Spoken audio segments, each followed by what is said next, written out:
বন্ধুরা আসসালামু আলাইকুম। আপনারা কেমন আছেন? আশা করি আপনারা ভালো আছেন। আলহামদুলিল্লাহ আমিও ভালো আছি। আজকে উত্তরবঙ্গের প্রিয় খাবার রান্না করব, যেটা আমাদের সবাই রান্না করি। উত্তরবঙ্গের বেশিরভাগ লোকই আমরা এটা রান্না করি। আলু দিয়ে, পেঁয়াজ পাতা, পেঁয়াজ কলি দিয়ে, ডিম দিয়ে একটা মজার রেসিপি। আর নতুন আলু দিয়ে আলুর ঘাটি করলে কিন্তু খেতে ভালোই লাগে, সাথে যদি ডিম থাকে। আমি এখানে 4টা দেশি মুরগি ডিম দিয়েছি আর 4টা ব্রয়লার মুরগি ডিম দিয়েছি। দিয়ে ভালো করে সিদ্ধ করে নিচ্ছি বন্ধুরা। যে এখন আমার সিদ্ধ হয়ে গেছে, খুব সুন্দর সিদ্ধ হয়েছে। ও নতুন আলু সিদ্ধ করতে সময় লাগে না, তাই আমি সিদ্ধ করে ধুয়ে পরিষ্কার করে ছিলে নিয়েছি। ডিমটাও ধুয়ে উপরে খোসাটা আমি ছিলে নিয়েছি, আর আলুটাও আমি উপরে খোসা নিয়েছি। আর এখানে নিয়েছি পেঁয়াজকলির যে নিচে পেঁয়াজটা যে ছিল সেটা নিয়েছি, আর পেঁয়াজকলির পাতা, কাঁচামরিচ, ধনিয়া পাতা, টমেটো কুচি আমি সুন্দর করে সাজিয়ে নিয়েছি। কড়াই বসিয়ে দিলাম। কড়াই বসিয়ে দেওয়ার পরে চুলায় তো আগুন আছেই, তার মধ্যে আমি কড়াইয়ের মধ্যে তেল দিয়ে দিচ্ছি।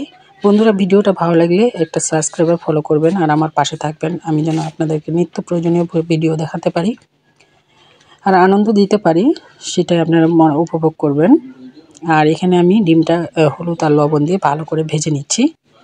যত ভালো করে ভেজে নেবেন খেতে কিন্তু ততই ভালো লাগবে। আর এই যে আমি একটা ম্যাশ করা দিয়ে আলুটা সুন্দর করে ভর্তার মতো করে নিচ্ছি, আর দেওয়ার পরে পানি দিয়ে দিব।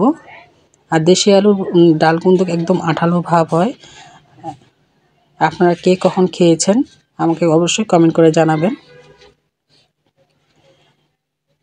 এই ডিমটা সুন্দর ভাজা হয়ে গেছে, এখন আমি নামিয়ে নিব। ডিমটা আমি লাল লাল করে ভেজে নিয়েছি।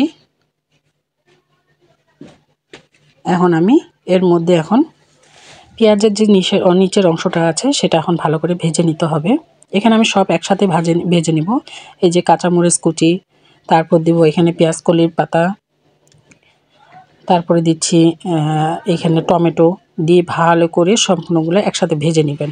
ভালো করে ভেজে নিলে কাঁচা গন্ধটা যখন মরে যাবে, কাঁচা গন্ধটা যখন চলে যাবে, তখন আপনারা এর উপর বাকি উপকরণগুলো মিশাবেন। যখন আমার কাঁচা ফ্লেভারটা চলে গিয়েছে, সেই জন্য আমি এখানে হলুদের গুঁড়া, মরিচের গুঁড়া, স্বাদ মতো লবণ। মরিচের গুঁড়াটা দিচ্ছে কেন? কাঁচামরিচ, এখনকার কাঁচামরিচ বেশি ঝাল করে না, আর বেশি দিলে মরিচ একটা চোচাটা উপরে ভেসে ওঠে, সেজন্য আমি মরিচটা একটু কম দিয়েছি, মরিচের গুঁড়া ব্যবহার করেছি। এখন ভালো করে ভাজার পরে এখন যে আলুটা যে আমি পানি দিয়ে ম্যাশ করে রেখেছি সেটা এখন ঢেলে দেব। ভালো করে ঢেলে ওটা এখন কড়াইয়ের মধ্যে আমি ঢেলে দিচ্ছি। দিয়ে অনবরত নেড়ে যেতে হবে, না নিচে লেগে গেলে আবার একটু আলু পুরা গন্ধ হলে খেতে ভালো লাগে না। ঢেলে নিয়েছি। এখন এই বাটিটা একটু ধুয়ে সামান্য একটু পানি দিয়ে দিলাম। দিয়ে এখন আমি ধনিয়া পাতা আর বাকি যে টমেটোগুলো রেখেছি সেগুলো আমি একসাথে দিয়ে দিব। দিয়ে ভালো করে আরও মিশিয়ে নিব।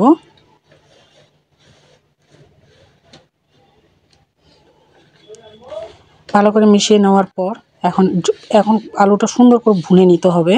যত ভুনবেন আলুটা তত খেতে কিন্তু ভালো লাগবে। আপনারা যেন আলুর কাঁচা গন্ধটা যেন না থাকে, সেটা মনে রাখতে হবে। আর এইভাবে আপনারা রান্না করে খাবেন। কেমন হয়েছে আমাদের কমেন্টের মাধ্যমে জানাবেন।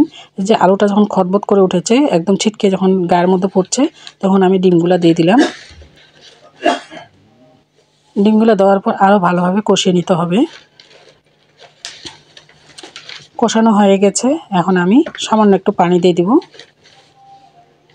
পানি দিয়ে দিয়েছি বন্ধুরা, পানিটা দেখাতে পারিনি, অল্প একটু পানি দিয়েছে। আর এখন আমি পরিবেশন করে নিয়েছি। দেখুন বন্ধুরা, আলু দিয়ে, ডিম দিয়ে, পেঁয়াজ কলি দিয়ে কত সুন্দর একটা আলু রান্না করেছি। ভালো থাকবেন সবাই। আসসালামু আলাইকুম।